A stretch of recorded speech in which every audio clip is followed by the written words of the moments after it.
There is a very specific, undeniable odor to a political administration in the midst of a total, irreversible collapse. It is not just the smell of bad poll numbers or legislative defeats. It is the stench of absolute primal panic. Right now, we are witnessing a president of the United States who is entirely consumed by fear. Donald Trump is panicking because the disastrous, unlawful, and entirely unprovoked war he initiated in Iran is backfiring with a speed and a ferocity that he never comprehended was even possible.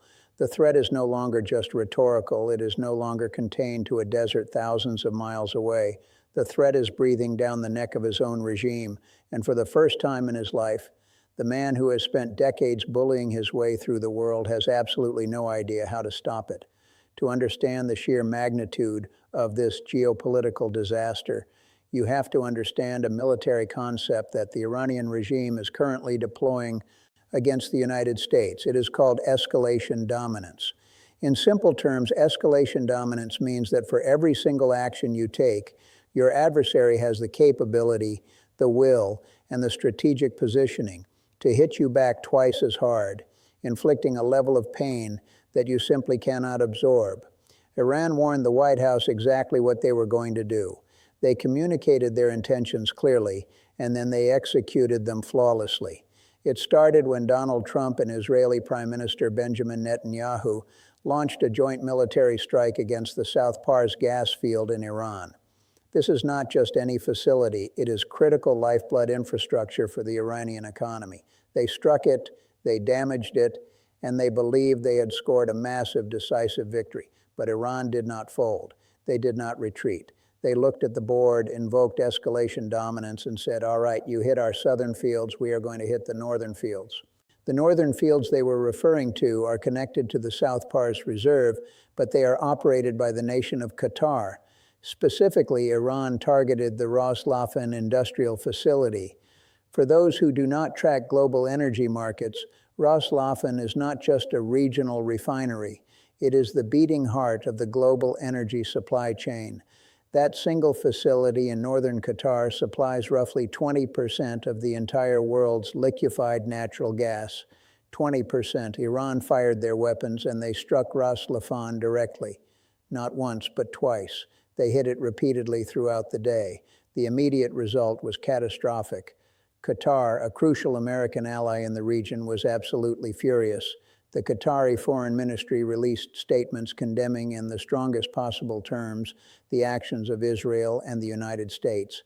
And make no mistake, while the White House frantically tried to spin the narrative that this was a rogue operation conducted solely by Netanyahu, the United States military and every credible intelligence report confirmed that Donald Trump and the Israeli Prime Minister were in on this together. They authorized the strike. And Iran did not stop with Qatar. They promised they would also target Saudi Arabian energy fields, and they kept that promise. The world watched in horror as massive mushroom clouds of smoke and fire billowed over Riyadh. Iranian drones executed direct, devastating strikes deep inside Saudi territory. The head of the Iranian parliament, Mohammad Bagher Ghalaba, stepped to a microphone and declared to the world that an eye for an eye equation is now in full effect. He essentially looked directly at Washington and said, you wanted to escalate, we are going to dominate you, we are going to expose your weakness. And that weakness is now echoing all the way back to the homeland, straight into the capital of the United States. Over the past 10 days, a deeply unsettling phenomenon has been occurring in the skies over Washington, D.C. Unidentified drones have been seen actively circling over Fort McNair. For context, Fort McNair is a highly secure United States Army post. Why does that matter? Because right now, the highest-ranking members of the Trump administration, including Defense Secretary Pete Hegseth and Secretary of State Marco Rubio, are reportedly living on that military installation. They are no longer living in the affluent, quiet neighborhoods of Georgetown or Milan. The fury of the American public over the domestic chaos, the allegations of profound corruption, and the sheer weight of these catastrophic war decisions have forced the president's cabinet to essentially seek refuge behind the heavily guarded gates of military bases. They are practically living in bunkers, and yet even there they are not safe from the psychological warfare of this conflict. drones are circling their temporary homes. And the terrifying part, the Pentagon cannot definitively say where these drones are coming from. Are they Iranian sleeper cells? Are they Russian? Are they Chinese? The airspace over the capital is being probed, and the administration is paralyzed by the implications. Galibaf, the Iranian parliamentary leader, summarized the situation with chilling clarity. He stated that the people of Iran have foiled all of the enemy's designs. He noted that the United States and Israel are angry and frustrated by their battlefield defeats, and that by attacking civilian infrastructure, they are desperately trying to conceal their tactical failures. Galibaf called the American strategy suicide, confirming that a terrifying new level of confrontation has begun. And this brings us to the core psychological truth of Donald Trump, a truth that has been evident for decades to anyone paying close attention. His entire life, Donald Trump has been a paper tiger. He is a man who operates entirely on bluster, intimidation, and the illusion of strength. He acts incredibly tough when all the leverage is on his side. He bullies the weak, but the moment he encounters genuine resistance, the moment someone stands their ground, looks him in the eye, and refuses to back down, he crumbles. He is easily outmaneuvered. He is effortlessly checkmated. We have seen this pattern play out in the American legal system time and time again. When Eugene Carroll stood up to his abuse, she beat him in court. When Letitia James, the Attorney General of New York, methodically investigated his fraudulent business empire, she beat him. When District Attorney Alvin Bragg brought felony charges against him, he was beaten. With all the endless financial resources, all the high-priced lawyers, and all the political power Trump threw at these individuals, they simply stood their ground and dismantled him. Because when you stop shrinking from his bullying tactics, the facade instantly evaporates. The Iranian regime understands this psychology perfectly. They see what the rest of the world sees, a fundamentally weak loser who cannot handle actual adversity. They applied the pressure of escalation dominance. And what was the commander-in-chief's immediate reaction? Did he project resolve? Did he rally the nation? Did he stand shoulder to shoulder with his allies? No, he panicked, and then he threw the state of Israel completely under the bus. After jointly authorizing the bombing of the South Pars facility, Donald Trump watched the Iranian retaliation set the Middle East on fire. Terrified of the consequences, he immediately tried to distance himself from the very operation he helped launch. Despite all military reporting proving otherwise, Trump declared that the United States knew absolutely nothing about the strike. He logged onto social media and posted a message that will likely be studied in military minds for decades as a masterclass in cowardice and diplomatic betrayal. He wrote that Israel, out of anger, had violently lashed out at the South Pars gas field. He tried to minimize the damage, claiming it was just a relatively small section of the hole that was hit. And then he explicitly threw his closest Middle Eastern ally to the wolves, stating, "The United States knew nothing about this particular attack, and the country of Qatar was in no way, shape, or form involved with it." He essentially begged Iran to believe that it was all Benjamin Netanyahu's fault.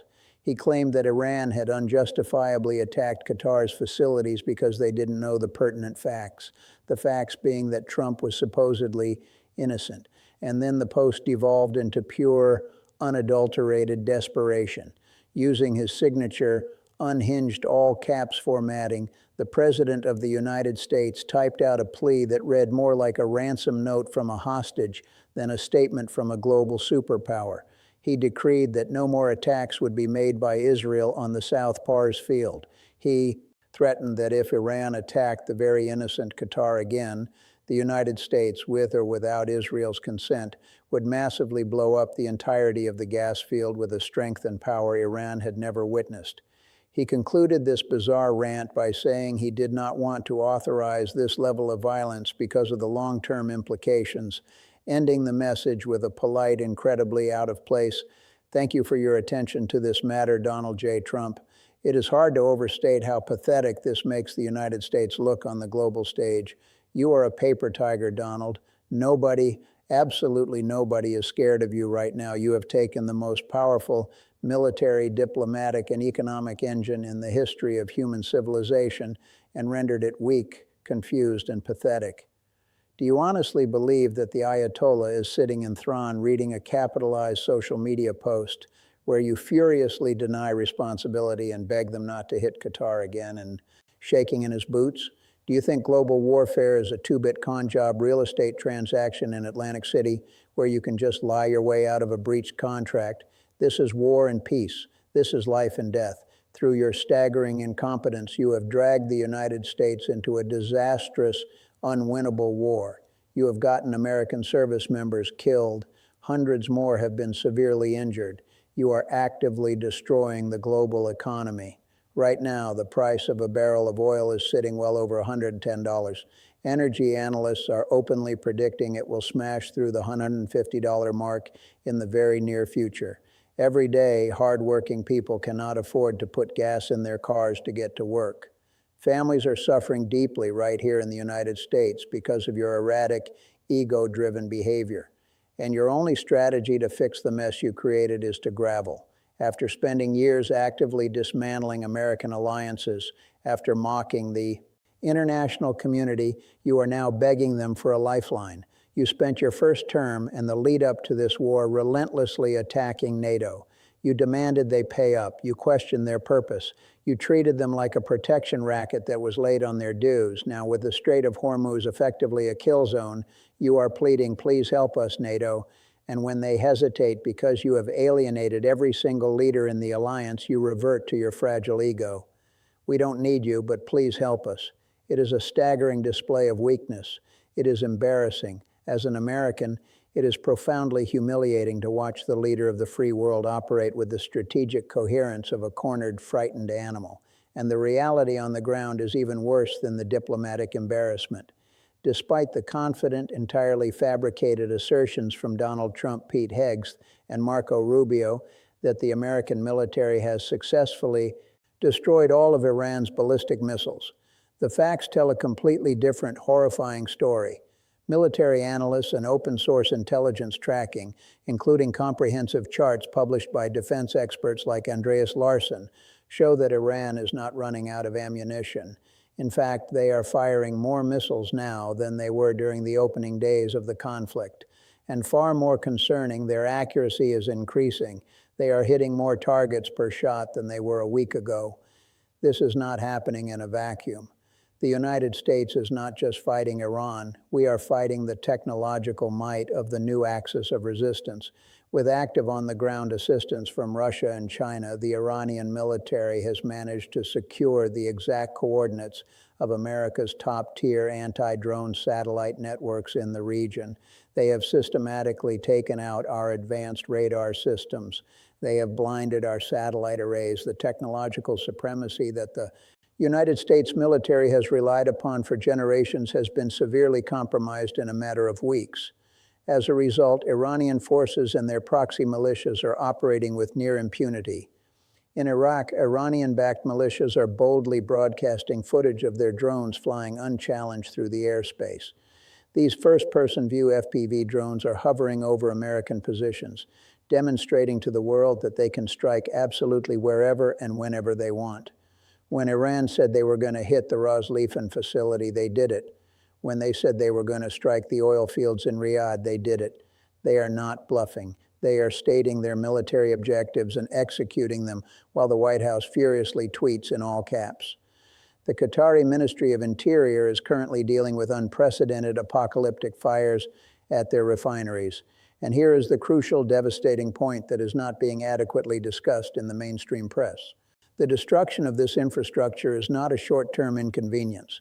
You do not just patch up a liquefied natural gas refinery that produces a fifth of the world's supply in a couple of weeks. The systemic damage being inflicted right now could take an entire decade to fully repair. Even if a ceasefire were signed tomorrow morning, the economic and logistical nightmare created by these strikes will haunt the global supply chain for years. We are already seeing footage from around the world that is eerily reminiscent of the darkest days of the CO-19 pandemic. People in developing nations are lining up for miles, desperately trying to secure basic fuel, fighting over resources that simply do not exist anymore. Right now, that level of extreme scarcity is hitting poorer countries, but it is moving rapidly westward. It is going to hit the United States, and it is going to hit us incredibly hard. So as the president blinks, folds, and panics, what is his military strategy? According to the latest reporting from Reuters, the administration is actively considering deploying thousands of additional American combat troops directly to the Middle East. The Pentagon is allegedly preparing options for the next phase of this ongoing disaster, and one of the primary options being discussed for securing the Strait of Hormuz includes deploying United States ground troops directly to the coastline of Iran. It is difficult to articulate just how spectacularly disastrous that plan is. It is not just a bad strategy. It is quite possibly the worst military proposition in modern American history. It is a suicide mission, but this is the inescapable reality of the escalation trap.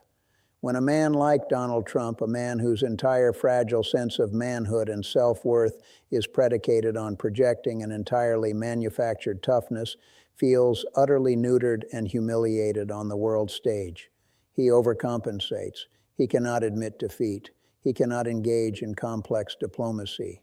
He has to double down. He has to prove he is the tough guy he plays on television. And to satisfy that deep pathological psychological need, he is preparing to send thousands of American sons and daughters into a meat grinder.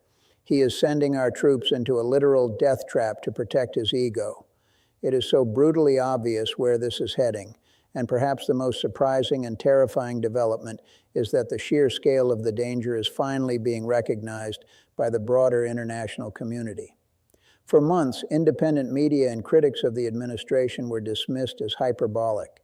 They were told they were exaggerating the risks, that Trump's chaotic style was just unconventional negotiation. But look at the reality we are facing today. The World Health Organization, a global body dedicated to public health, not military strategy, has issued a dire, unprecedented warning.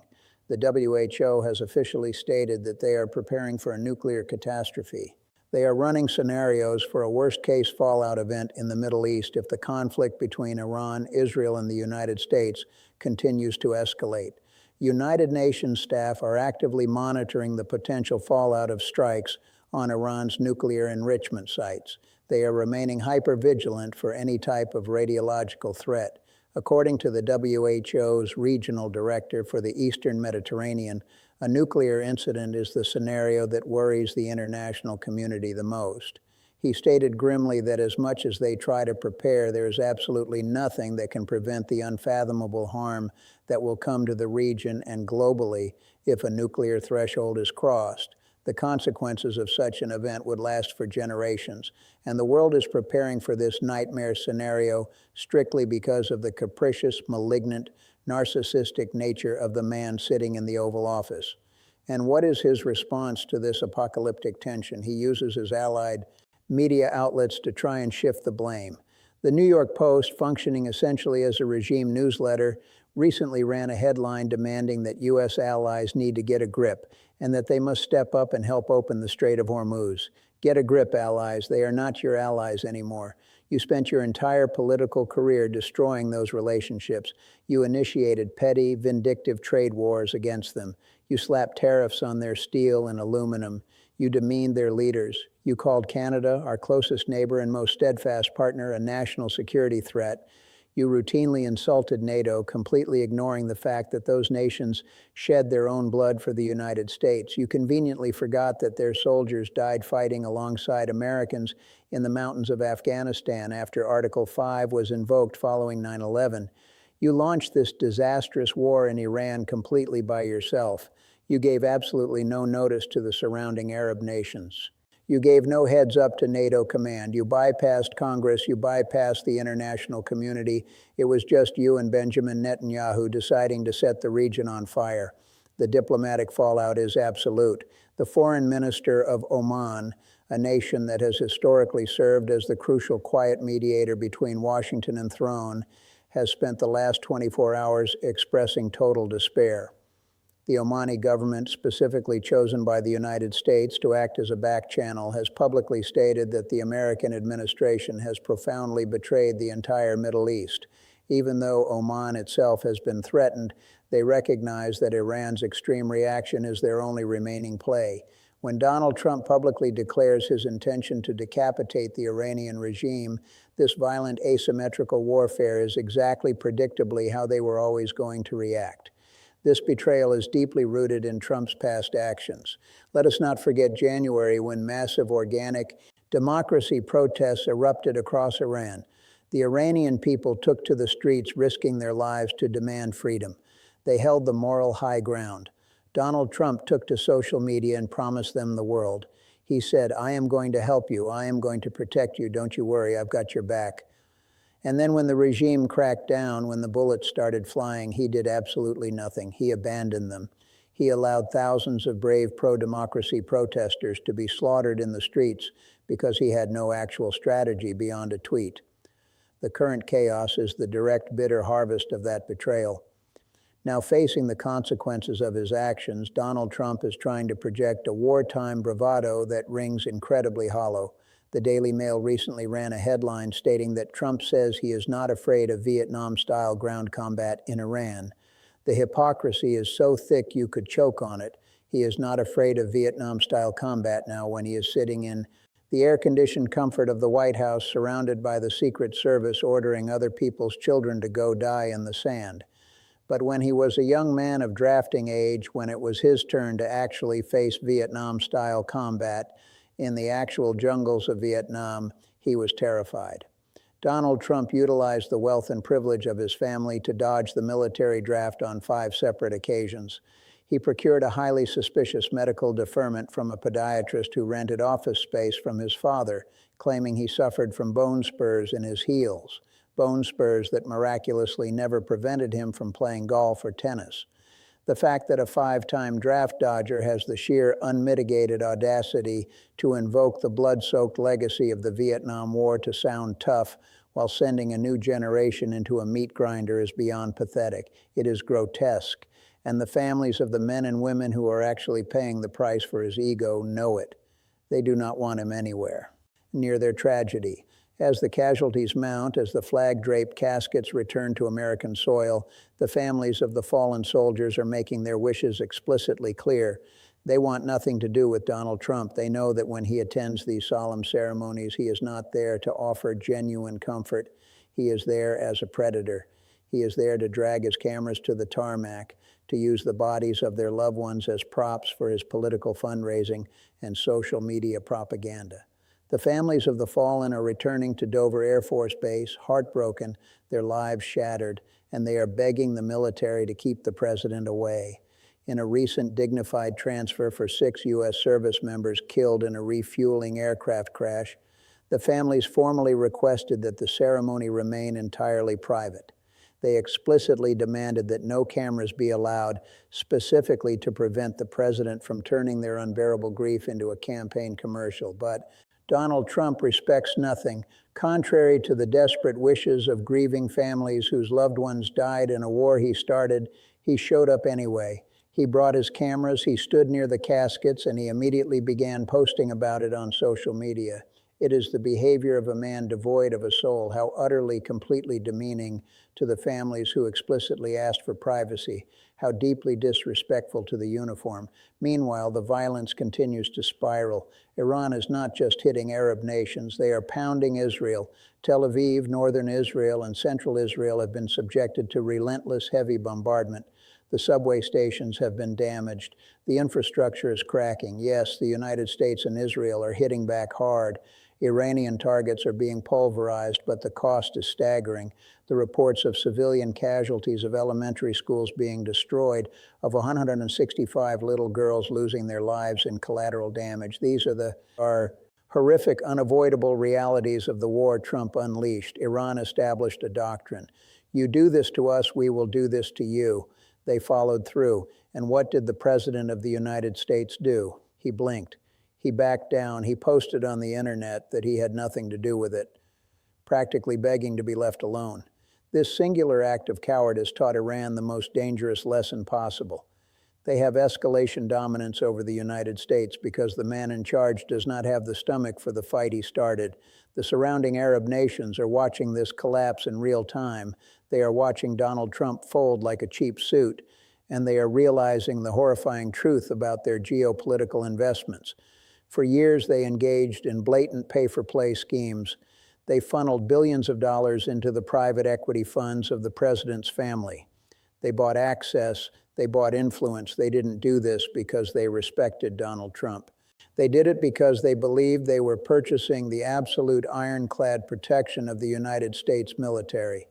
They thought they were buying the ultimate insurance policy. And now, with their oil refineries quite literally burning to the ground, they look to Washington for that protection. And what do? They get an idiot president typing in all caps on his phone, whining, "Please don't be mean to Qatar. You look so damn weak to Iran right now, Donald. You have made the entire United States of America look weak, unreliable, and deeply unserious. You are exactly what you have always been, behind the gold-plated facades and the loud suits. You are a pathetic fool. You are a pathetic loser. You have been a fraud your entire life. You faked your way through business. You faked your way out of the military draft, and now you are trying to fake your way through a global catastrophic war, but the world sees you clearly now. Iran knows you are a loser. NATO knows you are a loser. Vladimir Putin knows you are a loser. Xi Jinping is laughing at you. You have brought unparalleled disgrace, danger, and deep lasting shame to the United States. And as the world burns around you, all you can do is panic.